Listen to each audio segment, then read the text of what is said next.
नमस्ते दोस्तों, जय श्री कृष्ण। आज हम सुनाने जा रहे हैं बुधवार की व्रत कथा। तो शुरू करते हैं बुधवार व्रत कथा। एक समय किसी नगर में एक बहुत ही धनवान साहूकार रहता था। साहूकार का विवाह नगर की सुंदर और गुणवती लड़की से हुआ था। एक बार वो अपनी पत्नी को लेने बुधवार के दिन ससुराल गया और पत्नी के माता पिता से विदा कराने के लिए कहा। माता पिता बोले, बेटा आज बुधवार है, बुधवार को किसी भी शुभ कार्य के लिए यात्रा ठीक नहीं है। लेकिन वह नहीं माना और उसने स्वयं की बातों को न मानने की बात कही। दोनों ने बैलगाड़ी से यात्रा प्रारंभ की। 2 कोस यात्रा के बाद उसकी गाड़ी का एक पहिया टूट गया। वहां से दोनों पैदल ही यात्रा शुरू की। रास्ते में पत्नी को प्यास लगी तो साहूकार उसे एक पेड़ के नीचे बैठाकर जल लेने के लिए चला गया। थोड़ी देर बाद जब वो कहीं से जल लेकर वापस आया तो वह बुरी तरह हैरान हो उठा, क्योंकि उसकी पत्नी के पास उसकी ही शक्ल सूरत का एक दूसरा व्यक्ति बैठा था। पत्नी भी साहूकार को देखकर हैरान रह गई। वह दोनों में कोई अंतर नहीं कर पा रही थी। साहूकार ने उसे व्यक्ति से पूछा, तुम कौन हो? मेरी पत्नी के पास क्यों बैठे हो? साहूकार की बात सुनकर उस व्यक्ति ने कहा, अरे भाई, ये मेरी पत्नी है। मैं अपनी पत्नी को ससुराल से विदा कर लाया हूँ, लेकिन तुम कौन हो जो मुझे ऐसा प्रश्न पूछ रहे हो? साहूकार ने लगभग चीखते हुए कहा, तुम जरूर कोई चोर या ठग हो।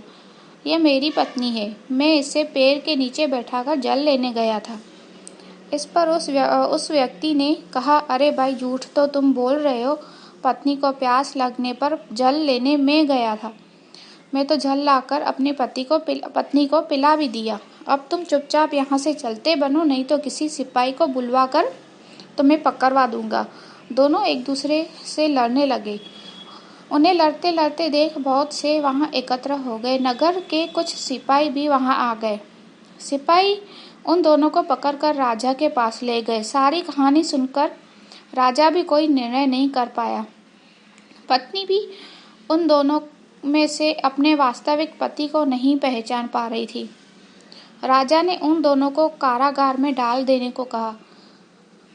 राजा के फैसले को सुनकर असली साहूकार भयभीत हो उठा।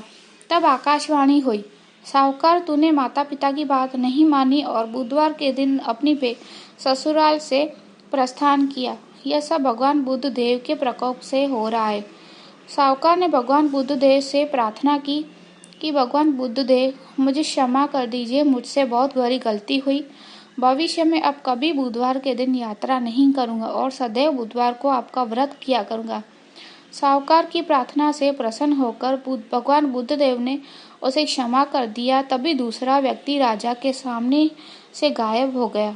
राजा और दूसरे लोग इस चमत्कार को देखकर हैरान हो गए। भगवान बुद्ध देव की अनुकंपा से राजा ने साहूकार और उसकी पत्नी को सम्मानपूर्वक विदा किया।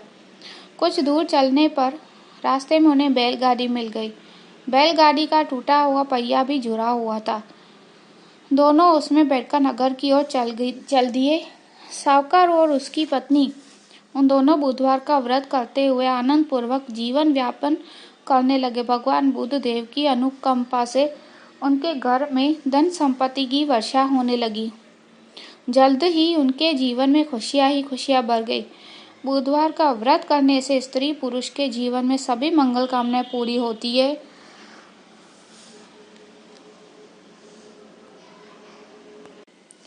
अगर मेरी वीडियो पसंद आई हो तो लाइक और शेयर ज़रूर करिए और ऐसी कथाएं सुनने के लिए मेरी चैनल को सब्सक्राइब ज़रूर कीजिएगा।